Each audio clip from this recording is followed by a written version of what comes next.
Bienvenue pour notre analyse du jour. On va plonger dans un sujet assez spécifique mais fascinant sur le terrain en Ukraine. Oui, bonjour. C'est une innovation qui est née, on peut dire, directement des contraintes du champ de bataille. Tout à fait. On parle de drones FPV, ces petits engins très agiles, mais avec une particularité étonnante. Ils sont guidés par Un fil, une fibre optique pour être précis. exactement. Ça peut surprendre à l'heure du tout sans fil, mais il y a une raison très claire derrière ça. Et cette raison, c'est la guerre électronique, j'imagine. Le brouillage permanent. C'est ça. Le contexte ukrainien, c'est une saturation quasi constante des fréquences radio, pour les drones classiques qui communiquent par radio. C'est un cauchemar. Ils deviennent très vulnérables au brouillage ennemi. Voilà, difficile de les opérer de manière fiable dans beaucoup de zones. Il fallait donc une solution, une parade. Et cette parade, Revenir au bon vieux câble, enfin, à la fibre optique. c'est presque contre-intuitif, non? En apparence seulement. La nécessité fait loi sur le terrain et les sources qu'on a consultées indiquent que c'est la Russie qui a, disons, dégané cette solution en premier à une échelle notable. D'accord. Et comment ça marche concrètement? Un fil qui pend derrière le drone? C'est un peu ça, mais en plus sophistiqué. Imaginez une petite bobine de fibre optique très très fine, embarquée sous le drone. Ok. Quand le drone avance, hop, la fibre se déroule derrière lui. Ça crée une liaison physique directe entre le drone et l'opérateur au sol. Une liaison physique. Ah oui, donc là, le brouillage radio, Du tout. La fibre optique, ça permet un débit de données énorme et stable. ce qui veut dire une meilleure qualité vidéo pour le pilote. Exactement. Une image très haute définition, sans latence ou presque. Pour piloter un drone FPV de manière agressive et précise, c'est fondamental. Ok, je vois. Donc, liaison inviolable, image parfaite. Mais on se doute qu'il y a un mais. Ajouter une bobine, un fil, ça doit avoir des inconvénients. Ah oui, bien sûr. C'est toujours une question de compromis. Le principal inconvénient, c'est le poids de cette bobine et du système de déroulement. Ça réduit la charge utile? Moins d'explosifs, par exemple? Ça peut, oui.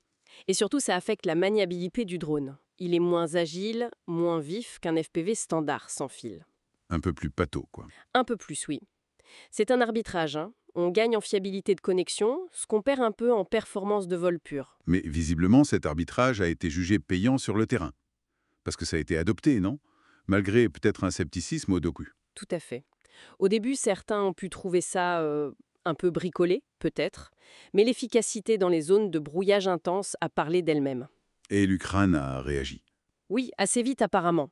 Face au succès russe avec cette technique, ils ont développé et mis en production leur propre version de drone FPV filoguidé. Donc maintenant, les deux camps utilisent ça dans les points chauds. C'est ce que les analyses suggèrent, oui.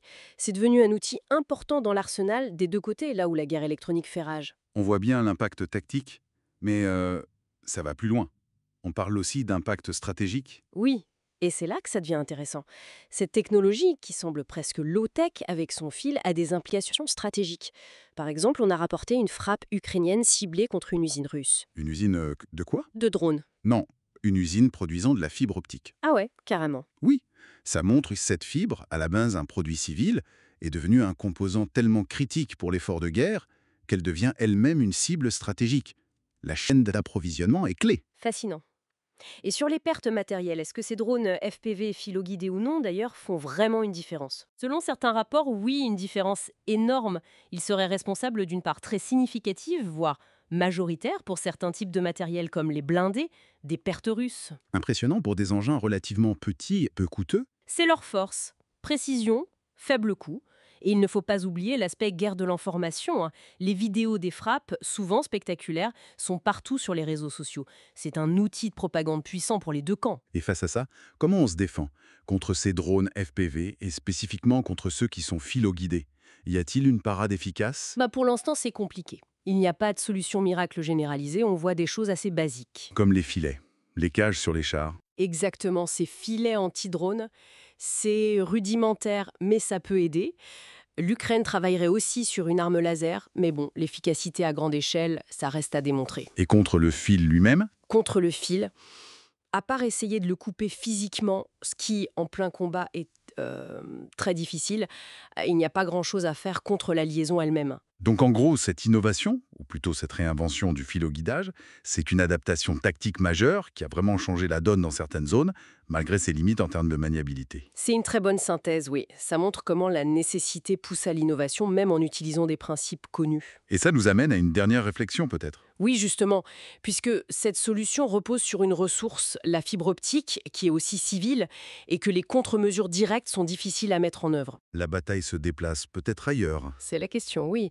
Est-ce que la clé de cette guerre technologique très spécifique ne réside pas autant, voire plus, dans la capacité à produire et à acheminer cette fameuse fibre optique que dans les tactiques sur le terrain elles-mêmes, la logistique et l'industrie derrière le drone? Une guerre de production, en quelque sorte.